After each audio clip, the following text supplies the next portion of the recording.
In today's information age, Canada is at a crossroads. We can either continue with our traditional ways of doing business and educating our young people, our workers, and our citizens as though we were still an industrial society, or we can seize the new opportunities that have been generated in the wake of rapid and relentless technological change. The significant economic, social, and cultural opportunities that are potentially available to all Canadians, however, can only be capitalized upon if we provide both the framework and the support for establishing a digitally literate population. MediaSmarts strongly believes digital literacy is an essential right of all Canadians. Digital literacy addresses the human component of ICT, the component that turns a network of cables and terminals into a civic commons, a worldwide library, and a viable marketplace. Citizens who are lacking in digital literacy skills risk being disadvantaged and left behind when it comes to accessing healthcare, government services, opportunities for employment, education, and civic participation. The CRTC recognized the digital disadvantage facing many citizens in its 2011 report on convergence, when they stated, Canadians with low digital literacy skills will be challenged to fully participate in the digital economy and will face impediments to engagement in an increasingly digital society. Among the most engaged users of new technologies are young people, particularly adolescents. And they have the potential to add considerable value to the digital economy and society, functioning comfortably both as consumers and as creators of digital content, tools, and interaction. But while these young users may have the fluency in how to use digital tools and platforms, they generally lack genuine digital literacy. That's to say, the critical evaluation of online content, awareness and management of online risks, an understanding of online ethics, the ability to problem solve online and collaborate online in a way that the internet and other digital media uniquely make possible. All of these aspects of digital literacy are critically important to ensure that this sector reaps the benefits of ICT technologies. In national digital strategies across the globe, considerable emphasis has been placed on digital literacy skills development for all ages, but with special attention being given to children, to adolescents, to seniors. Integration of digital literacy skills and competencies into elementary and secondary curricula in countries such as Britain, Australia, and the United States is providing for those countries not only foundational skills for post-secondary education, but also for future citizens living in a digital world. But perhaps I should pause now and talk for a minute about just what we mean by digital literacy. Well, definitions range widely, depending on who's establishing the skills and competencies. But it's generally agreed that digital literacy is not just the technological know-how of how to use tools, platforms, and so on. Instead, it includes a wide variety of ethical, social, and reflective practices that are embedded in work, learning, leisure, and daily life. A simple but comprehensive definition of digital literacy is the ability to use, understand, and create digital content. And I'll take a moment now to explore each of those three elements. Use involves, again, more than basic technical know-how. It also includes the more sophisticated skills for accessing and using knowledge resources and emerging technologies. Understand is about being able to comprehend contextualize, and critically evaluate digital media. These are the essential skills that need to be taught as soon as young people start to go online, so they can reap the benefits and mitigate the risks of digital media. Finally, the ability to create and effectively communicate on a variety of digital platforms ensures that Canadians are not just passive consumers, but active contributors to digital society. And of course, the value of creating digital media, digital content to our future economy is obvious. So where does Canada stand in supporting and promoting digital literacy for its citizens? Unfortunately, it's not an encouraging picture.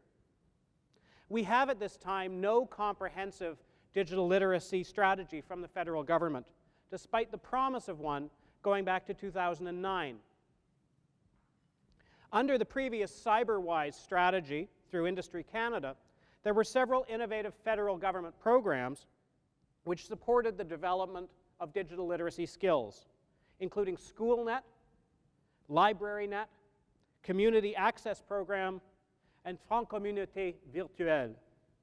These programs have all sunsetted, and they have not been replaced with similar or successor programs. While digital literacy is scattered across provincial curricula in K-12 across Canada, it remains unclear if students anywhere in Canada are graduating with a complete, well-rounded portfolio of digital literacy skills necessary for participatory citizenship. This is particularly true because we recognize that digital literacy is a holistic series of skills, which means, like print literacy, you cannot isolate the different elements of it. All of them interact to create a full digital literacy.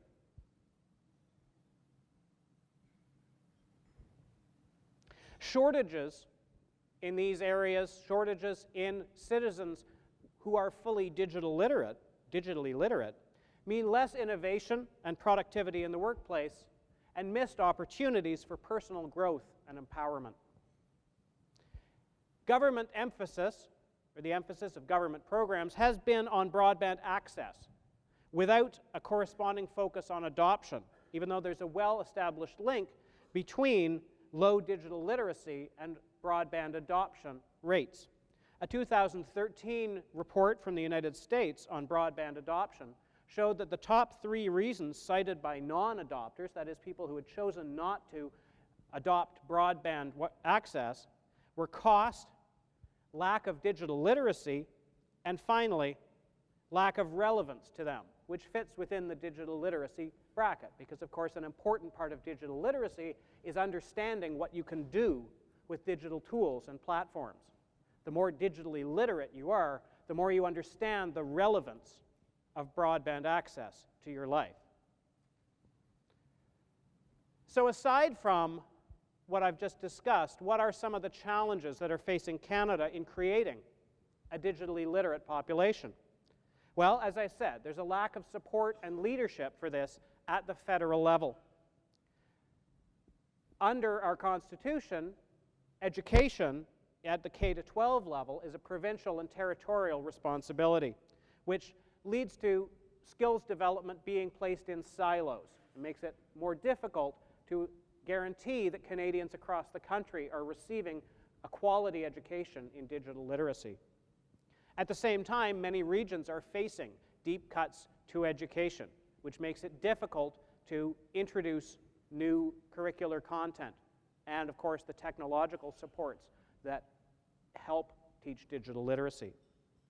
Historically, a lot of internet education, rather than being holistically focused on digital literacy, has focused on online safety, which evidence doesn't support as a pervasive issue, at least the way it's been defined, as opposed to a broader cross-section of skills and competencies for digital society.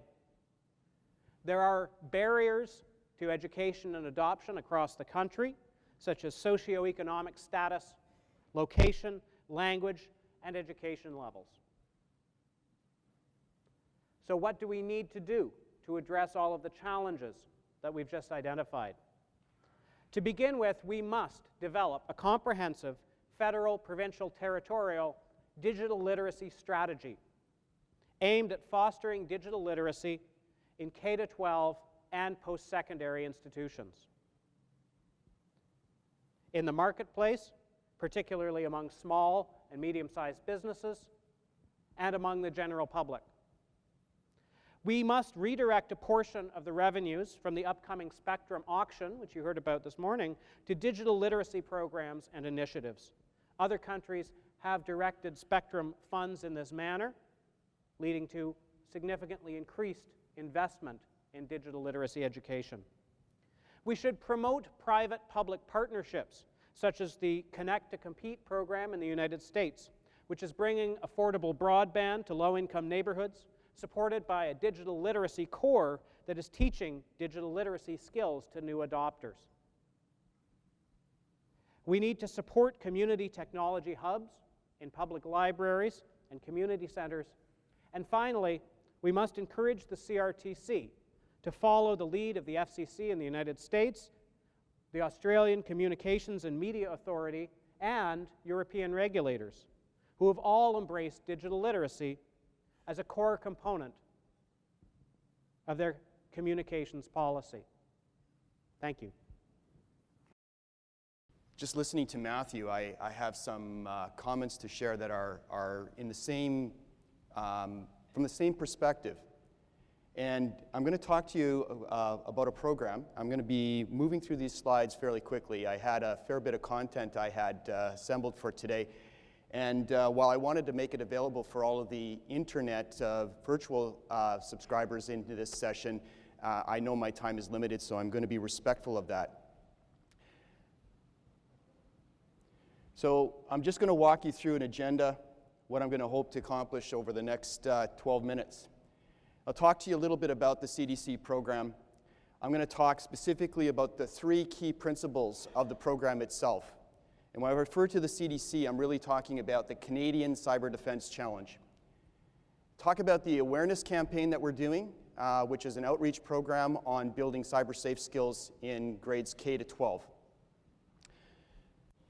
The second one, the cyber education and competition, is one that's near and dear to my heart because it's actually the heart of what got started this program in the first place, and it's actually a fair amount of blood, sweat, and tears that has gone into that to get us to the point of where we are today. And finally, I'll talk a little bit about the technology, the underlying technology that's behind the program, but also where we're going with the program as a future, looking at how we're mentoring, coaching, and developing our future workforce in the years ahead. So let's start with the Cyber Defense Challenge. I'm up here representing the Canadian Cyber Defense Challenge, but it's really 3 organizations plus the Safe Online, the Stay Safe Online organization that we're working with. The 3 organizations include KIPS, Canadian Information Processing Society. We're working with KIPS Manitoba, which I represent. I'm the regional director for KIPS in Winnipeg. ISACA Winnipeg, and as you heard, the ISC2. I call it ISC2 because it is a mouthful to pronounce, the International Information Systems Security Certification Consortium. Some of you may be actual members of it. It is a large consortia group, and it's very, very active in the US. Here in Canada, we actually have the Saskatchewan and Manitoba chapter, of which we have the president working with us in this group. What's the goal of the CDC? Our plan is to build a public-private partnerships with industry, with education, to create and implement broad-reaching education awareness efforts to empower users at home, work, and school with the information they need to keep themselves, their organizations, their systems, and their sensitive information safe and secure online, and encourage culture of cybersecurity. As I mentioned earlier, there are 3 primary goals that we're focused on. Promoting education at the K to 12, which is all about computer awareness. And I couldn't help but nod my head as I was listening to Matthew speak about just the need for cyber literacy. And it couldn't be more paramount than it is today. hosting the competition, which I'll talk about, and then obviously providing opportunities as we look at pathways to post-secondary and employment opportunities. So let's start with promoting and educating. We're working with the 3 organizations and a program with McAfee Canada on a program called Safe Online. And basically, it involves 3 basic concepts coming together as part of the Safe Online program: stop, think, and connect. The program is an outreach program that's going across Canada, but we're really focused on getting this as a core route around the CDC here in Manitoba. To us, it's all about the beginning of introducing cyber safe skills online to the children, to the youth, and helping them appreciate the vast responsibility that's associated with this important tool. We're dealing with a digital age, and we all know that their children are weaned on technology to the extent where the whole presence of being online is now become second nature. And yet, we are seeing the effects of what a virtual online community can do. There are some very, very wonderful, powerful things that are going on across the country. But we've also seen the dark side. And one only has to consider the news that's in the press and the tragic situations that have occurred over the last several months, over the past year, with cyberbullying. These are the very principles that we're looking at bringing to the classroom. Now, how do we do that? Well, it starts with a group of volunteers. It starts with industry. It starts with people who are passionate about getting the word out. And through this program, we were able to create an outreach to the community through these professional organizations, bring them together and introduce what we would call the train the trainer type of approach. We brought McAfee in. We had a group of about 100 people collected on February the 14th. We launched the program. And in the crowd was industry, educators, and the educators were even challenged, because this is all part of the CDC, a challenge, to bring those ambassadors from their school who they felt could actually spread the word. And there were grade 12 and 11 students in the crowd to be part of this introductory kickoff. The response we got after learning about the materials, learning the message, and learning the instructions of what we expected from them to go forward was overwhelming. We're now in a logistics challenge of trying to schedule our volunteers into the schools throughout Winnipeg that include high school students as well as parents, professionals, to go out and talk in the classroom about the basic elements of cyber safe online. And those elements include everything from your identity, protecting your identity. What is the importance of having a virtual identity, and why you should preserve and do whatever you can to ensure safe practices around keeping it safe. Talks about the spam, the mitigated threats that are available online and how to deal with them, when to call an adult, know how to turn them off when you're in your home or at school or you're on your virtual cell phone, your smartphone. And finally, it's about understanding the powerful side of how the internet and online media can be used as an advantage or an opportunity to promote wellness, education, and learning. Those are the basic principles that we're going through with the program itself. And we're challenging others in the community, and we're getting them to hold sessions and town hall sessions in their schools to wake up and opportunities where they can actually get engaged. This is not about just speaking from a microphone and passing along good words. It's about getting them actively engaged with other schools and students. The groups don't have to be big. And just the other day, we had a meeting about our success in terms of how we're going and how we're moving forward. And there was a discussion around the fact that we're talking about the K-12. Someone brought up, why don't we look at, once we get this rolling, why don't we look at reaching out to seniors? And there's a number of senior communities that are very active online that we could actually be taking some of these basic practices to them. So as we see going forward, it's not going to be just confined to the K-12. A key aspect about any child, any education that you're doing at a school level is getting them engaged, and McAfee has assisted us not only with the literature, the materials, the posters, but they've also created an interactive website. Every student, every person who is introduced to the program will have the opportunity to sign on, log into a profile, and keep track of different activities. It actually is an engaging website that challenges them on the materials that they've learned. And as a result, it creates a little bit of a competitiveness around them wanting to learn more and study more so that they can complete the aspects of the program online in order to finish it. Another way of engaging our youth. Second area that I wanted to talk to you about is the Cyber Defense Challenge Program. Now, this program is one that started out of the US. It was with my former company, SAIC. I was branch leader here in Winnipeg.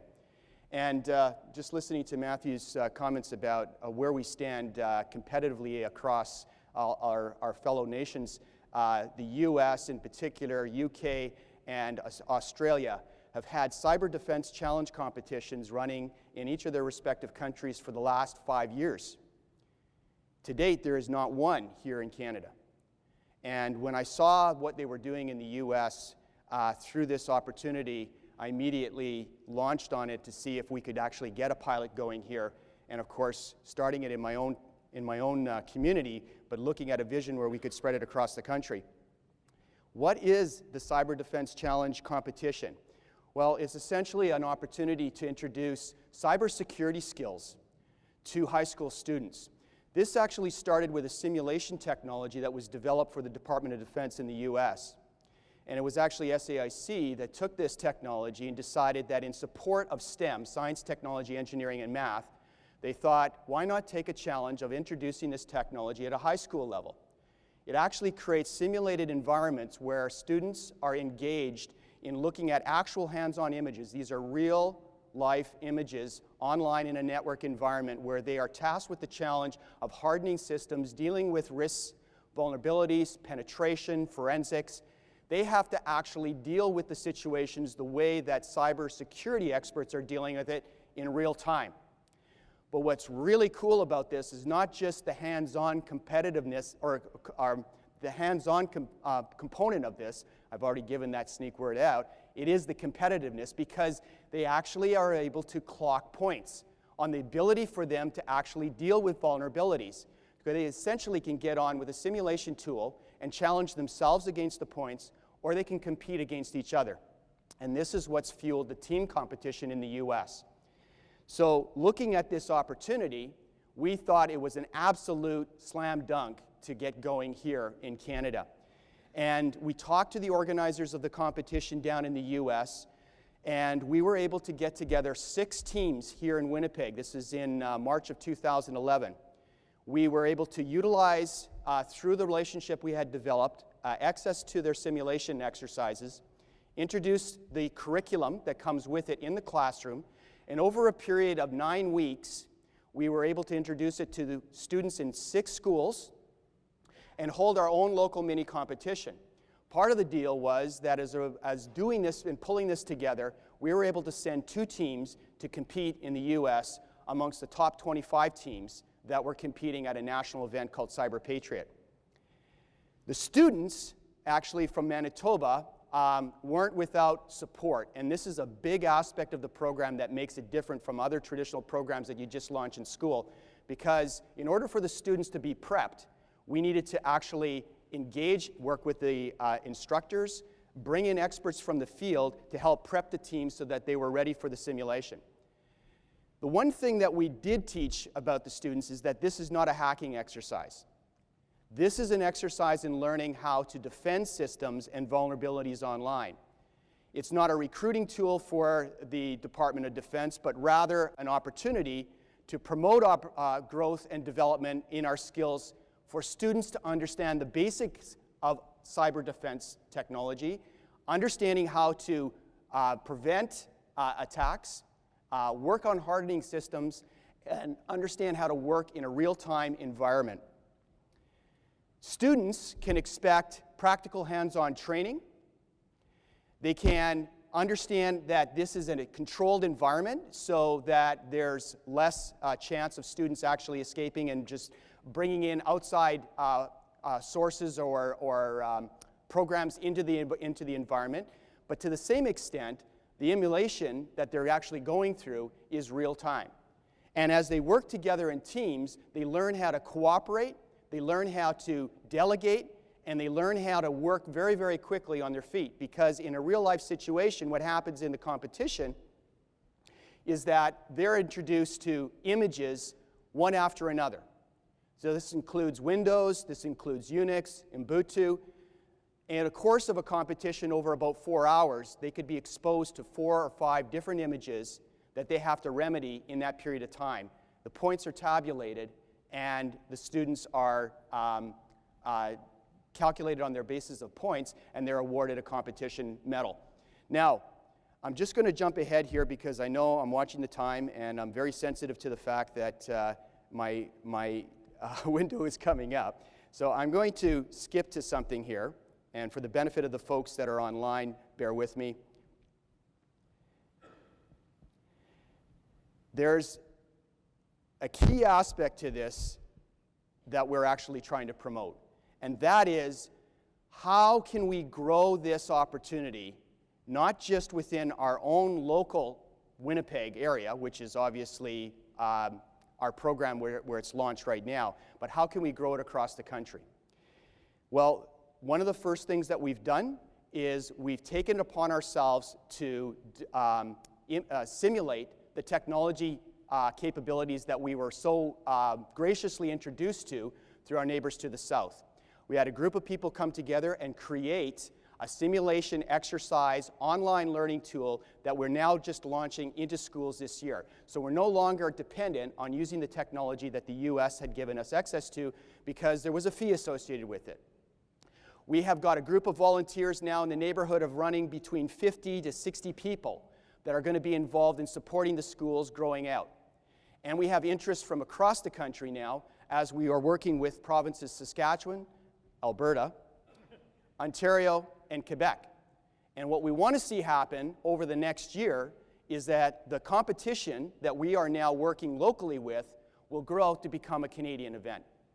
We're looking for the opportunity to partner with industry, with education, to grow this program, and ultimately we'd love nothing more than to have the support of provinces and possibly the Canadian government behind us to see this program launch itself as a true vision of the Canadian Cyber Defense Challenge. I'll finish off by saying that the opportunity for this is immeasurable. The students, and I just want to take 15-20 seconds to share a story with you on what we introduced and what we saw in the US. In the US, not only is the program growing in spades, but companies that are recruiting for cyber defense expertise are able to take the students that are part of this program and pull them right out of school, right out of high school. Upon their graduation, they're able to bring them into their organizations, and as part of the CIRA, of course, they will contribute to their post-secondary studies to further their education in this particular area. But what's really important and what's absolutely amazing is that they can put them to work right away. That is how hands-on and how realistic and how practical the training has actually turned out to be. We've seen students change their career mindset. Students that were once pursuing careers in other areas have now chosen to go into the comp science area, in particular the cybersecurity area. And in one small way, and we know that this is a much bigger challenge to deal with, we feel that this program has all the grassroots measures of making a contribution and a healthy dent into helping us fill that void that's so desperately needed in the years ahead. And that is engaging our youth and growing their interests in the science, technology, engineering, and math, and more importantly, helping contribute to a much-needed cause as we start looking at the proliferation of online, internet, and security in the area of cyber defense. Thank you very much for your time. The internet is a global entity. It's obvious. It doesn't recognize national borders or trade agreements. How can we ensure that Canada's citizens are safe online when so much of the danger likely originates outside of our borders, similar to a question that we had in the previous session? I think that just speaks to the importance of education in digital literacy skills. As much as there are, valuable things that can be done, perhaps by governments, certainly through technological means, in the end, what we all can count on is our own digital literacy skills, our own ability to recognize misinformation, our ability to make wise ethical judgments, our ability to keep ourselves safe and keep our computer systems safe online. In the end, we are the final line of defense. Frequently, when we are in that online wilderness, we are the only line of defense. And that's why it is so absolutely vital that our young people come out of the K-12 system with a well-rounded and comprehensive digital literacy education. Okay, comment? I don't have a whole lot more to add to what Matthew said, other than the fact that I believe that not only with the digital literacy, the cybersecurity basics are now table stakes.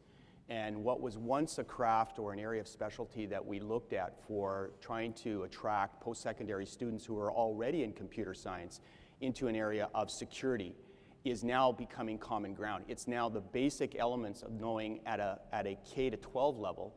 And quite frankly, a lot of the things that we think are unique at this stage, even what we're introducing to grades 10 to 12 with this competition, I expect, and my thinking is that in the next 4 to 5 years, these will be basic, common, table stake types of elements required for anyone going forward, regardless of their career, never mind specializing in cybersecurity. Okay, thank you. Do you have questions?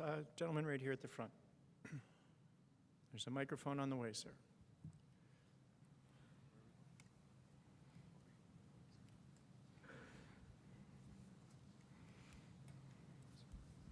My name's Michael Pastian here in Ottawa, and I'm an entrepreneur.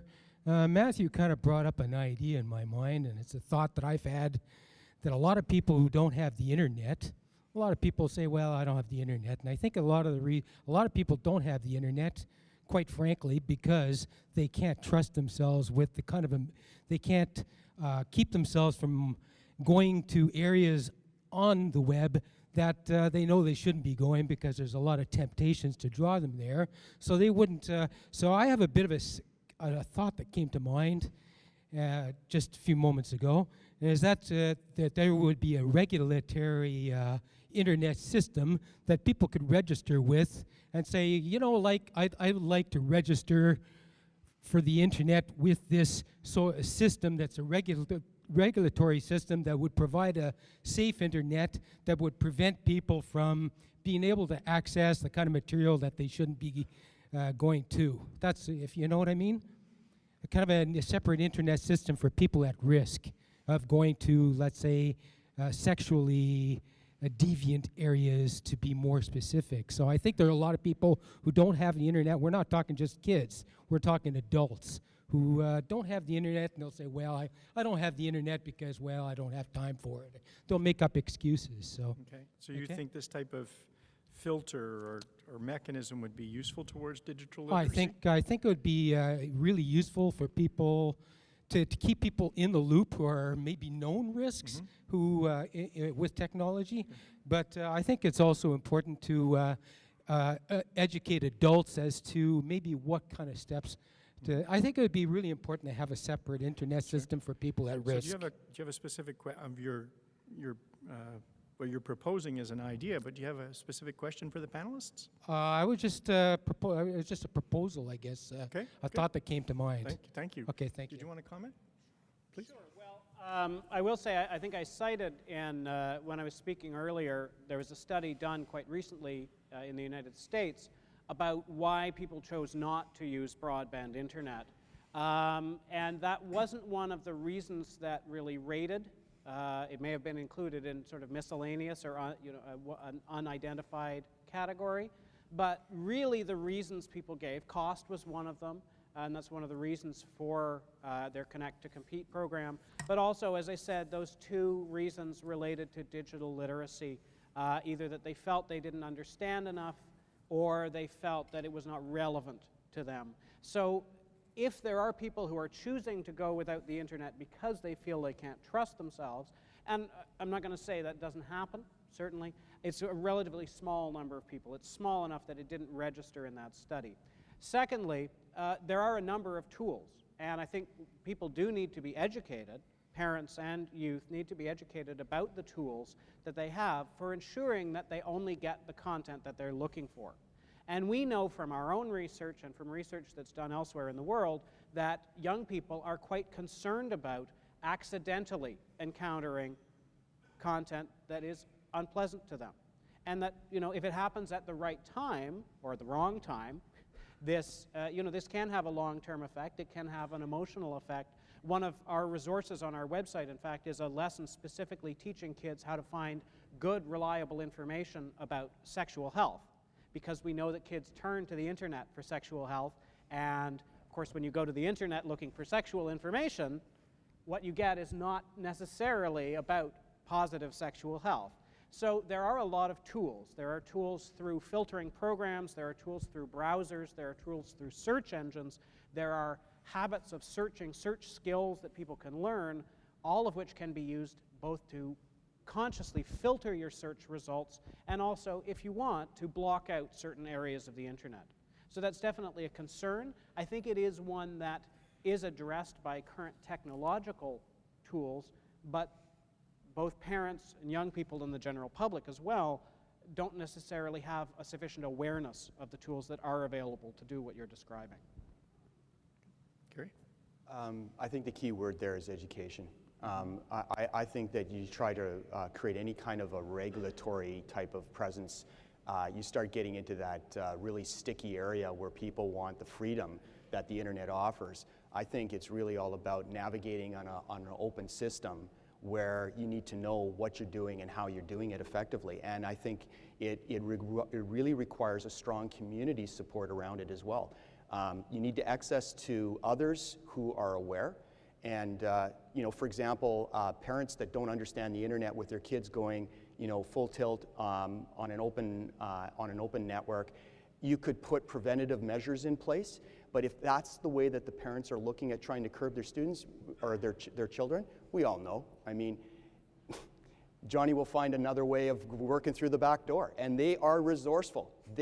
I would love to see that innovation and that creativity channeled in a productive manner of actually moving our economic future forward as opposed to ways of trying to beat the system.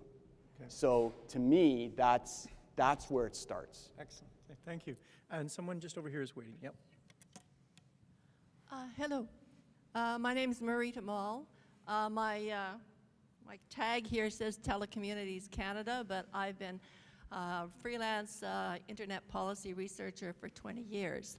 I was a member of the original National School Net Advisory Board, and I've been working with digital literacy groups across the country for 20 years. People who have been providing digital literacy all this time, many of them through volunteer efforts, and providing wonderful programs in communities. So my definition of digital literacy includes local community programs that offer these services to people where they can get to them around their homes. We had a very internationally recognized program in this country for 20 years called the Community Access Program. We lost that in March. There wasn't enough outrage among the internet community on that particular issue. It was a $15 million program. That's maybe 3 religious freedom commissioners that aren't really doing much. That's not very much money. There are people in the room and there are groups in the room that can do something about that, can register that outrage. I think CIRA is one of them. Also, I think the CRTC is there and has resources that can help fill this gap. I think as a nation, we have to sit down around digital literacy and put this thing back together before it falls apart completely and we lose 20 years of work in communities. Like to have your feedback on that. Thank you. Okay. So Comments? This is something that I addressed in my remarks, that we had a number of those wonderful programs like SchoolNet, like the Community Access Program, that demonstrated support on a federal level for digital literacy and digital access. And as I said, all I can repeat is we feel it's terrible that these have been sunsetted and they both weren't continued and no successor programs have been created. So all I can say to that is I agree wholeheartedly. So we need something to replace. Kerry? I mean, I don't disagree with that either. I think that, like any program, you need to ensure that your content and what you're offering is meeting an objective and a point. And no disrespect to the Community Access Program, I think it had its place in time. It may have ran its course. That is no reason to kill a program per se in its entirety, but rather look for a way of how you resurrect the program to make it relevant. And it's an ongoing work. In this day and age, you can't simply just ride the coattails of something that you had success in year 1 or year 2 and expect it to carry forward for the next 5 years. So I think there's a little bit of an effort there, but I certainly feel the pain of, just because it may have not hit its mark, the money goes, the champions go, the sponsors go, and there's nothing. That to me is a call to the community to say, hey, we had something, it served a purpose, maybe it needs to find a new way of coming back to life again, and in these relevant times with the issues that we're facing, but don't throw the baby out with the bathwater. Good. Well, great, Tim. Well, thank you for that comment. Of course, that's one of the beauties of the Internet Forum, right? CIRA is here to listen and hear, and all these voices emphasizing this point are now being recorded. And I have somebody just over there, and I know a lot of people are waiting. Go ahead. Thanks. My name is Patrick Jiskevicius. I'm actually a student who's come to check out the forum. I have a question for Matthew regarding, because we're talking about digital literacy, and one thing that I think is kind of being evaded is sort of a discussion of content. As far as thinking of my own experience as a university student, I have access to so many online journals and scientific research, and everything is at my fingertips. But the moment that I'm going to graduate through and they cut up my card, then I'm completely cut off from all this higher learning and access. So I'm thinking that while we're discussing yes from kindergarten to grade 12, is there room to discuss sort of more open access to all the information that we kind of need to be more informed and be able to do our own research? Because unless you're willing to pay hundreds of dollars a month to pay for journal access, most people cannot have access to all the stuff that's going on in academia, and they can't actually have all the opportunities and all of the information that they need to potentially move forward their own interests and opportunities. Matthew? Well, let me begin by saying I feel your pain, because I am often in the position of wanting to access journal articles for the work that I do, and when we don't have a student on staff, I'm frequently frustrated. I frequently have to make do with the abstract or with news articles that were written containing some of the content. And that's true as well when we get, proprietary studies and surveys done. So there are a lot, for instance, of media survey companies that produce surveys, often really valuable data, but you have to pay often upwards of $1,000 to access them, and that's certainly beyond our reach. So in principle, I sympathize with you. At the same time, one of the key elements of digital literacy is acting ethically toward online, and part of that is respecting intellectual property. It also means exercising and understanding your rights around intellectual property. But I don't think it necessarily serves anyone to force a system like the academic system to be more open. And certainly it's outside of the purview of what we do at MediaSmarts. I can say a big part of digital literacy is accurately assessing information, it's finding information, and knowing what sources of information are available to you. And certainly, if anything, I would say that among most people, the issue is not that they can't access the content of these specialized databases, but that in most cases, they aren't even aware that these databases and that many of the publicly available databases, what we call the deep web, that these things that aren't searched by search engines, most people and most students are not even aware that these things exist. So I would say a much greater need exists to teach people that there is more information to be found than just what you find through search engines. Kerry, addition? You good? Nothing I'm ready for another question.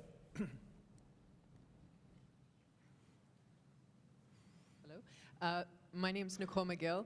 I have a comment, or I guess a statement for you to comment on, and then I have a question.